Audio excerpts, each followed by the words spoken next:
Hey guys, in this video, I'll show you how to withdraw money from PrizePicks to Chime. Alright, let's begin. First, open the PrizePicks application on your mobile device.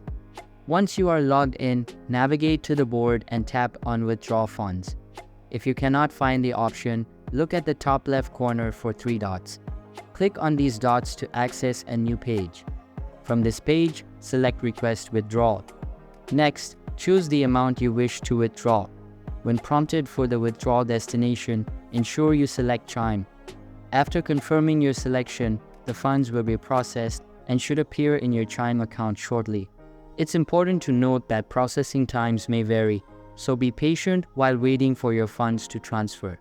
So that's basically how you can withdraw money from PrizePicks to Chime. And that's it for this video. If you find this helpful, consider subscribing and giving this a big thumbs up. Thanks.